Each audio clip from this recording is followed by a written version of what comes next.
Jamu asam khasiatnya manjur, ditambah dengan irisan kencur.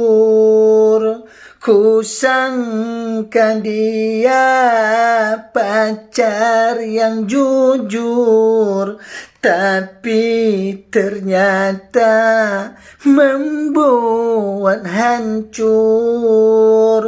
Jamu asam khasiatnya manjur, ditambah dengan irisan kencur.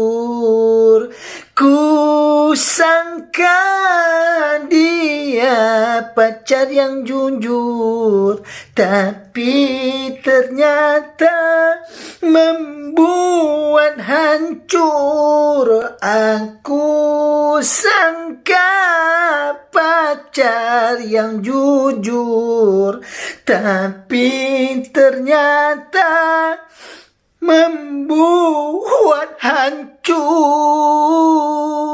membuat hancur.